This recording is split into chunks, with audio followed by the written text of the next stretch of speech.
Sebelumnya, siapa yang pernah merasakan enaknya dijahit vaginanya? Siapa? Oke, Mbak Nurul Kendal. Oke. Boleh share Mbak Nurul tentang kisahmu, kenapa kok mesti dipermak vaginamu? Kenapa mesti menjahit, kenapa? Waktu itu terlalu lama keluarnya kata bidannya seperti itu. Jadi posisi si Ade itu nggak lurus sama jalan keluarnya kan. Jadi dia agak miring sedikit, terus terlalu lama nunggunya, akhirnya waktu itu dibantu ya ada yang satu ngelurusin dari samping, bidan satunya lagi dorong dari atas sama digunting gitu sih. Pas diguntingnya sih nggak kerasa. Double ya. Rahimmu agak miring, kemudian digeser begitu sama bu bidannya, terus dari fundus didorong gitu. Kamu ngejen, bidanmu ikut ngejen berarti. Iya. Kayaknya sendiri udah nggak begitu waktu ngejen, jadi udah nggak begitu kuat dorong juga. Saya 2 hari kontraksi soalnya, jadi pas udah waktunya dorong si Ade keluar, saya udah kecapean juga gitu sih. Bayimu pas lahir kepalanya peyang nggak? Ada kondenya, nggak peyang, iya, ada kondenya, konde. Ya, kondenya di mana? Di sini. Pas kalau kata suami sih ada di di ubun-ubun gitu sih, agak tengah-tengah gitu sih. Oh, agak tengah berarti. Yang lihat cuma suami, saya sendiri nggak ngelihat sih seperti apa. Jadi begini, itu namanya kaput suksadeneum. Jadi itu penyebabnya karena persalinannya terlalu lama. Iya. Nah, ketika aku jelasin mumpung ada kasus ya, jadi ini kan ubun-ubun bayi kepalanya ada ubun-ubun kecil, ada ubun-ubun besar. Kelihatan? Lihat di sini. Ubun-ubun kecil, kemudian ada ubun-ubun besar, ya kan? Nah, ketika posisi bayinya optimal, ketika posisinya bayimu optimal, ubun-ubun kecil ini harusnya di jam 12. Atas jam 12, bawah jam 6. Jadi ini harus berada di paling bawah, ceritanya begitu.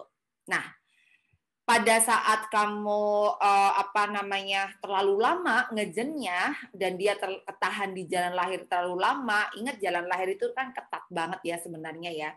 Apalagi ketika kamu tegang, kamu panik, semakin ketat jalan lahirnya sehingga ini kegencet. Bayi itu punya kemampuan untuk molas. Molas itu tumpang tindih. Jadi ini tengkoraknya itu bisa saling tumpang tindih. Cuma di momen-momen tertentu ketika dia ketekan terlalu lama, jatuhnya jadi di bawah kulitnya ada cairannya.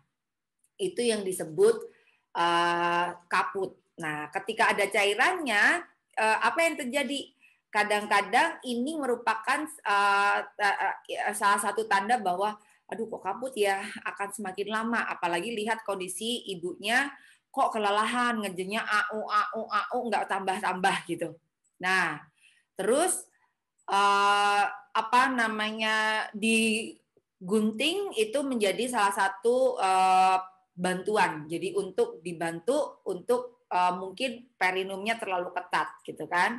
Jadi proses episiotomi yang dilakukan pada saat posisi seperti itu dengan kondisi kepalanya udah kaput, padahal udah gemesin banget, udah kelihatan sekoin begini. Terus habis itu tapi delap nggak keluar, pas di VT dilihat kok kaput.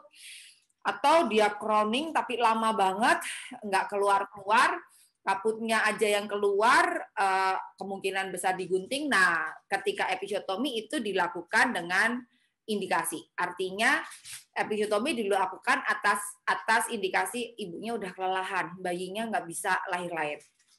Nah, berarti itu indikasi yang benar. Nah, tapi tadi diceritain bahwa rahimnya miring, kemudian rahimnya ditengahin lagi.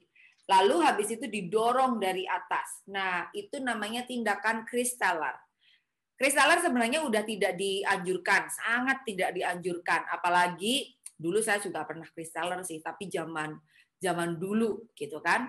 Zaman dulu sebelum aku hamil gitu kan, aku jadi salah satu jagoan buat kristaller. Jadi naik ke bed, ibunya ngejen, aku ikut ngejen, dorong gitu di fundusnya, aku dorong, jadi ibunya udah pasif aja didorong. Nah, kenapa? Karena ternyata itu tindakan yang sebenarnya ketika dilakukan terlalu kuat bisa bayinya lahir kesak, rahimnya juga lahir.